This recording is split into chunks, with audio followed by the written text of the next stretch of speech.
Aloha, namaste. This is Radha, and I'm here to talk about Mars direct. He is beginning his direct motion on the 23rd of February, and he's been retrograde since December 6th. So we've had this long period of time where we've been reviewing our relationship with our anger, our relationship with our sense of action and discipline and courage. He began his retrograde period when he was still in Cancer. So we were processing how we were dealing with our emotions. In Cancer, we really work with our capacity to handle conflict. And that move backwards into Gemini allows us to look at the source of a lot of our conflict, which is our sense of understanding and our capacity to communicate. So a lot of the bad feelings we have, where we feel hurt by someone or we lash out at someone else, or we have this sort of passive aggressive way of handling things, actually stems from the way in which we did or did not use our communication skills. We hear a lot around conscious communication, right? Nonviolent communication is one popular form of that. And, a lot of times it's really just meaning awareness around our communication. Like we selected our words carefully or we didn't select our words carefully. That's kind of just one part of the equation. With nonviolent communication and with Mars and Gemini, we're sort of working with the idea that, well, nonviolent communication can combat Mars and Gemini, is maybe a better way of putting this, by the fact that often we just don't think before we speak.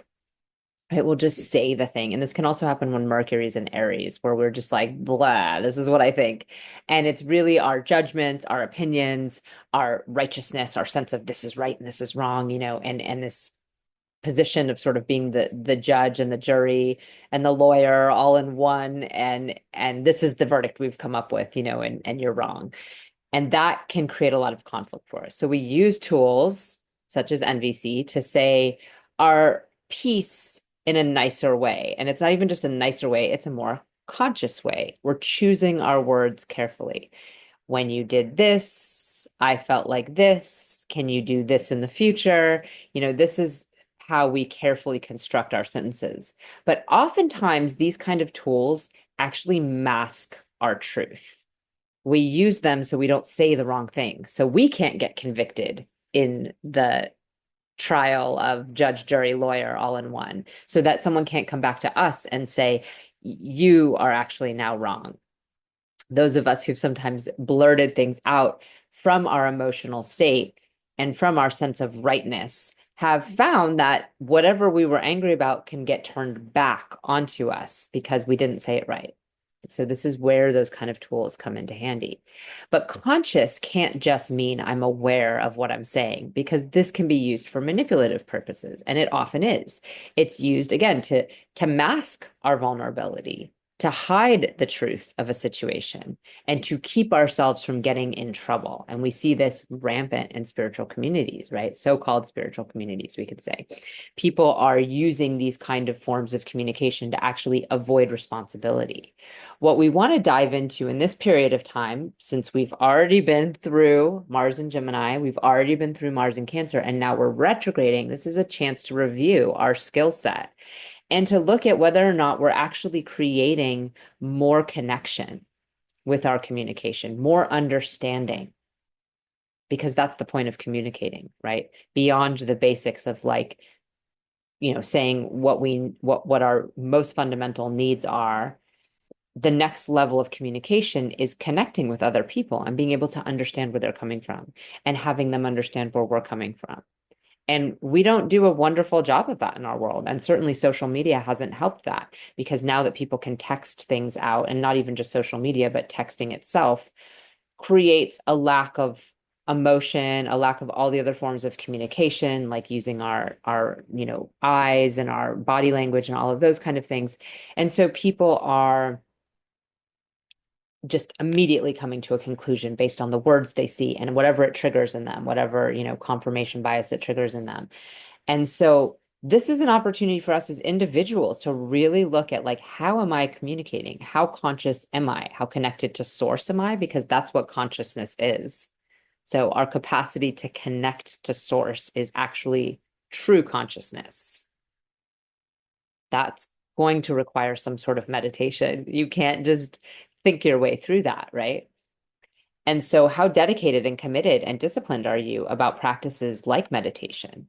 And when Mars is in Gemini, it can be difficult to sit still and meditate. When any planets are in Gemini, it can be difficult to sit still and meditate. So, what other things can you do? Well, you can do mantra practice. This is great for really relieving the mind of all of those excessive thoughts, especially angry thoughts.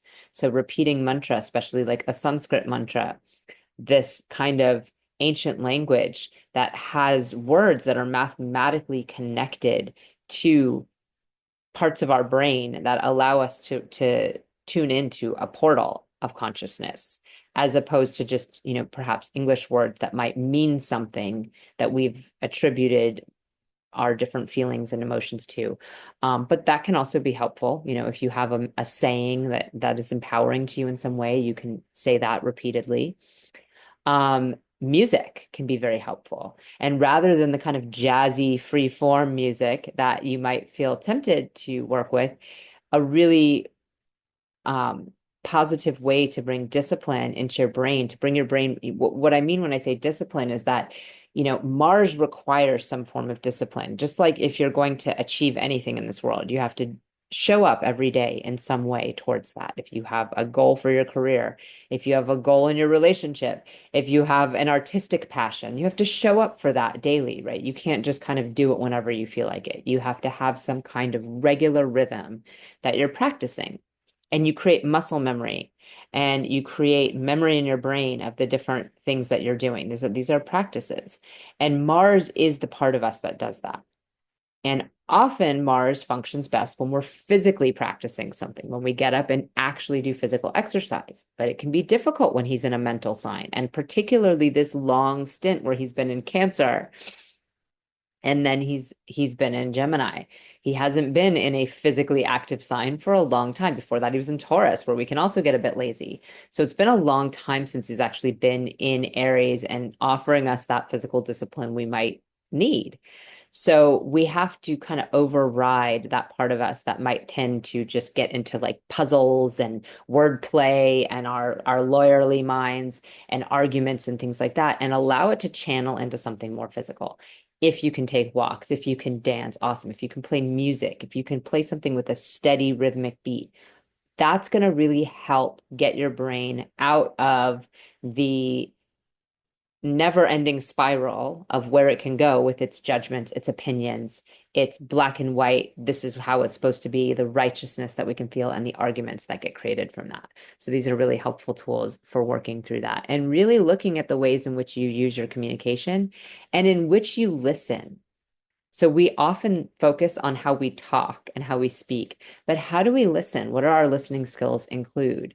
We can repeat back what the other person said and ask them if we've gotten it correctly, and we can tell them how we're interpreting what they've said and see if that's true. If we read something that's triggering to us, we can read several more things and see how the bigger picture that we create once we're not just triggered by that one thing, which sometimes for people is literally just a headline and they get completely triggered without even reading an article. So this kind of, way that we've adopted in our society of quick headlines and these kind of things on Facebook where people just put a statement, a bold statement that's guaranteed to create controversy in some kind of thing. It's a way of collecting whatever the algorithm, it's a way of collecting more eyes on what you're doing. It's a marketing technique. So this is where we need to look at how far do we take that marketing technique?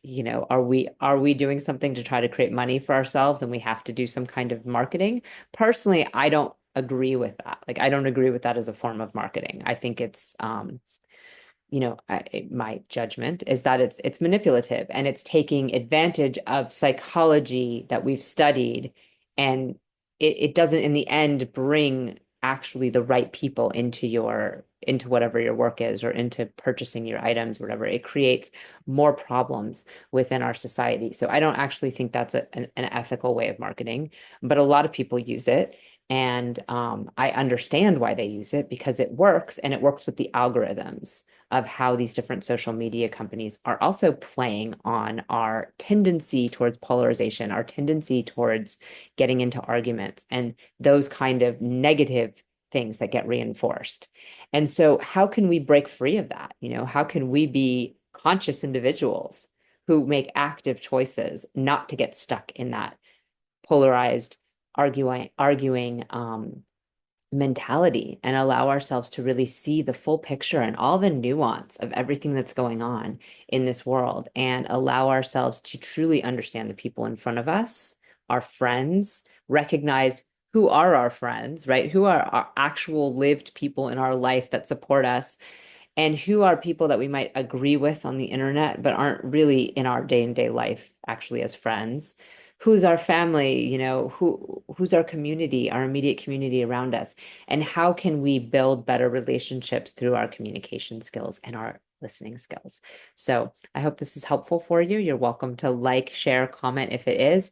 And also, if you want to know how Mars direct is affecting you personally, because of course, Gemini is a specific house in your chart.